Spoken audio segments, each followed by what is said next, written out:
Ladies and gentlemen, welcome to the 17th conference of the INSS.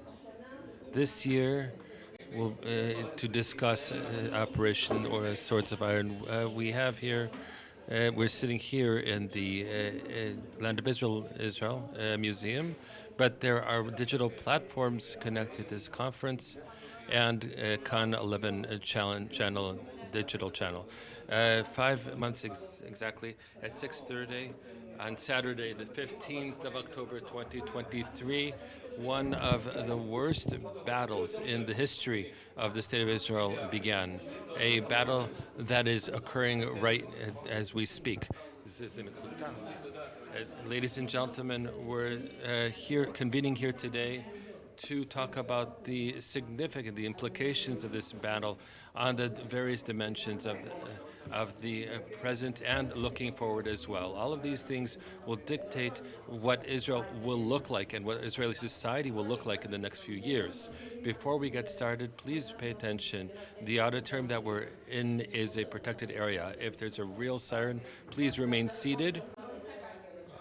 Or, or if you're outside of the auditorium, please come into the auditorium quickly. First, to lay a wreath to the memory of the fallen and the victims. I'm honored to call up Mrs. Morandich, who is the widow of Sergeant Jonathan Davidich.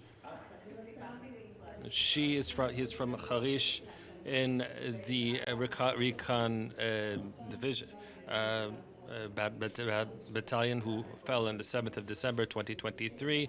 He was 34 when he was killed. May his memory be a blessing. I'm honored to call up Sir Frank Lri, the chair of the board of directors of the INSS, to say a few words.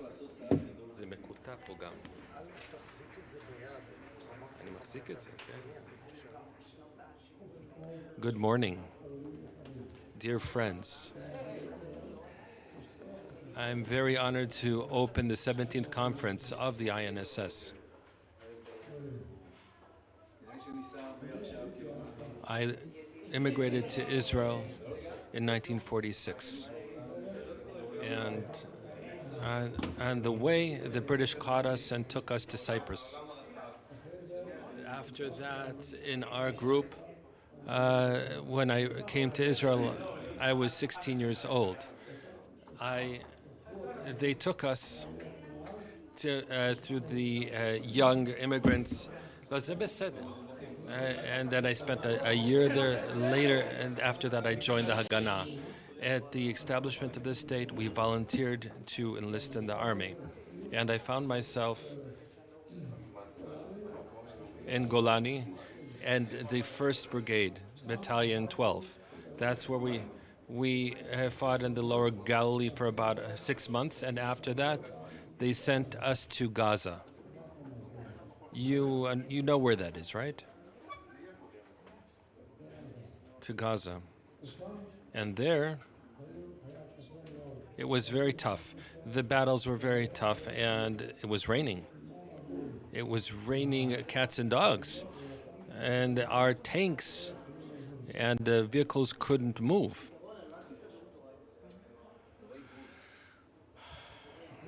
After that war, I was discharged, and I was here.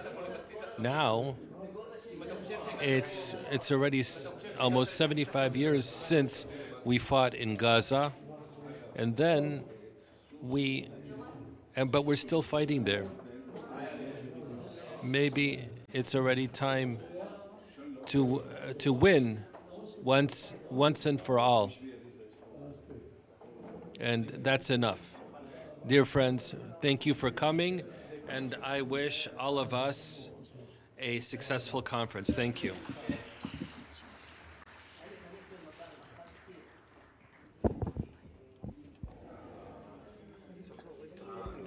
I'm honored to invite Professor Manuel Tratenberg, the head of the INSS, to address the audience. Good morning. Hello. Hello, everybody. I'd like to congratulate the chair of the board of directors of INSS. We just heard his memories. He's a very talented man.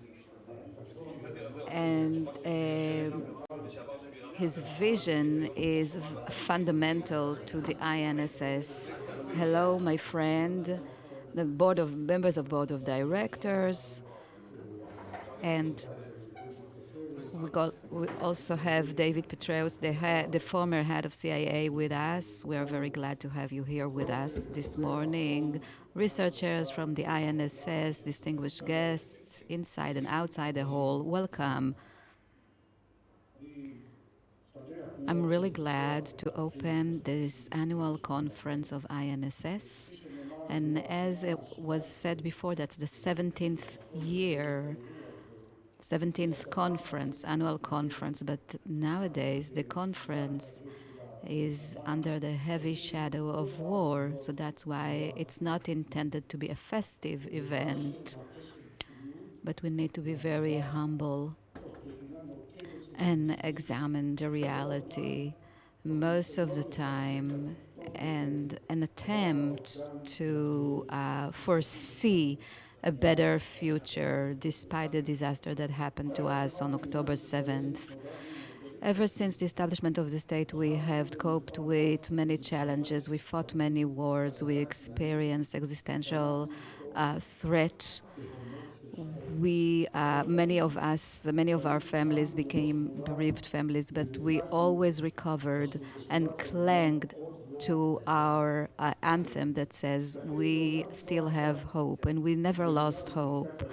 We still believe that we are just, we still believe in the historical role to have a state of our own, a Jewish democratic state, pluralistic state, and a just state. Ever since October 7th, many of us have felt for the first time that this belief is cracked, undermined, not because of the inconceivable cruelty of Hamas and not because of the many victims. No, it's not because of that. Our belief is undermined is because of what is going on amongst us. We feel as if we lost our direction, our vision. There is concern that some people prefer their interests at the expense of the state interests. Some may say that it has always been like that, but this time it's so significant because today we are standing at this historical junction. And it's very clear that there are two alternatives, either or. On the one hand, an opportunity, a golden opportunity, a true chance to break this cycle of animosity and advance towards an arrangement that will serve Israel interests. But on the other hand, being walking in this foggy path, and we encounter enemies and friends as one. We need to decide between these two alternatives now, not after the war, and not on the day after. Actually, the day after is already here. But for that purpose, we need to understand where we stand today, 5 months after the war started. And this huge effort of the IDF in Gaza already yield some fruit. The IDF managed to kill most of, or to destroy most of the regime capabilities of Hamas. The mission hasn't been accomplished yet. There are still some Hamas battalions in Rafah, and we did not bring all the hostages back. This is our top mission, most important mission. But there's no doubt that we've already had some accomplishments because of the courage and the bravery of the soldiers, officers, reservists, and conscripts that proved that they have what it takes against the concerns that this generation is not courageous enough. Yes, we did that. It's not a total victory. This is a very elusive term, and total victory tends to get away from you as you get closer to it. But we've had some military successes, and then there is an opportunity here for normalization with Saudi Arabia, a common front against Iran, international effort to rehabilitate Gaza. But an essential condition to seize this opportunity is our willingness to offer a political horizon to the Palestinian instead of the dead end as a contradiction that we can just manage the dispute and still maintain the prosperity and security of Israel in the long run. The war or this and we actually acted against Hamas, and for the first time in 15 years, the PA becomes an entity that can represent all Palestinians in Judea and Samaria and in Gaza. The PA, despite all of its disadvantages, is still committed to negotiation and still negates violent resistance, terrorism. That's the PA, and this is the only address we have. This such a political horizon is a top Israeli interest, not only American interest or Saudi interest. It's our interest, and that the PA will be upgraded and cleared of its many disadvantages, corruption, incitement, and become a regime that is capable of taking responsibility for the civilians in Gaza. At the end of the day, when we have this upgraded PA, according to President Biden, the PA might be capable of growing a demilitarized entity. This is an Israeli interest that we must advance, and not as a result of an outside external pressure. This political horizon will be the foundation on which we'll be able to advance the big American plan, whose main component is normalization with Saudi Arabia. This is the crown jewel, no doubt about it, because it means that Israel is accepted by the Arab world as an integral part and legitimate part of the Middle East. And that was the aspiration of Zionism from first day, to establish in the land of Israel a state for the Jewish people whose existence in this area will not be doubted. The other layer, the second layer, is the establishment of an axis against Iran and its proxies led by US with participation with moderate Arab countries and Israel. This axis is supposed to serve as deterrence, regional deterrence that will actually neutralize the threat of the Iranian regime. The third layer is the establishment of consortium, international consortium to rehabilitate Gaza with participation of Egypt and Jordan and others to accelerate rehabilitation of Gaza, and it's hard to summarize the opportunity we have at our hands here to turn our military success into a diplomatic success, and that would be the only thing that can bring about a better future. On the other hand, vis-a-vis this opportunity, there's always this bleeding regression, internal animosity and violence towards us around the world. What is this alternative, really? So we all agree that we need to destroy Hamas, but what's next? To refuse to any other alternative, Palestinian alternative? We understand that only PA can offer, or maybe to contain, maybe to again to apply military occupation, and then masses of Palestinians will wait for the aid. And how about the northern arena? Because Hezbollah will not sit idly by, and whoever and there are huge numbers of launchers in Lebanon. And as we know about the US, President Biden should be praised, no doubt about it. But the election are close, and his support of Israel might take the victory away from him.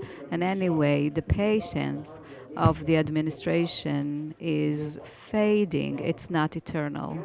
Not even to mention other Arab countries where the humanitarian situation in Gaza affects them, and Israel is perceived by them as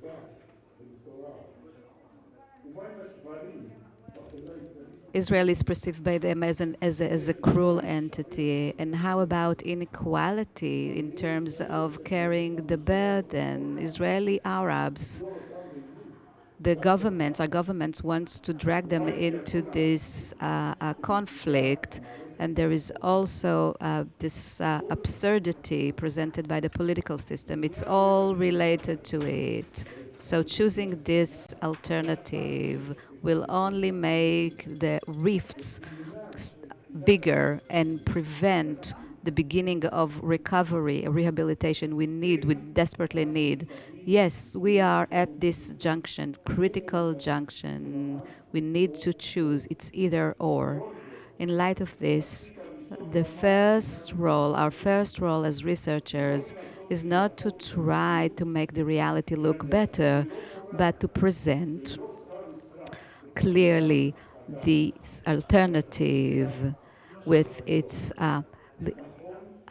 implications. Yes, it's hard to deal with such a dilemma when still we have victims. Soldiers fall every day. The hostages are still there.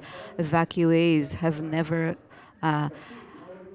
went gone home yet, and the whole world is indifferent to the atrocities committed by Hamas, and anti-Semitism is dominant again. So it's hard to criticize ourselves nowadays because we are swamped by rage and pain.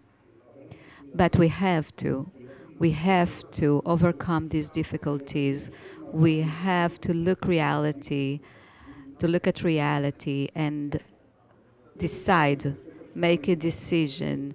There is in the Bible, it says, there is one of the foundations of Judaism, the choice that was given to each one of us. I gave you life, good, and death and evil.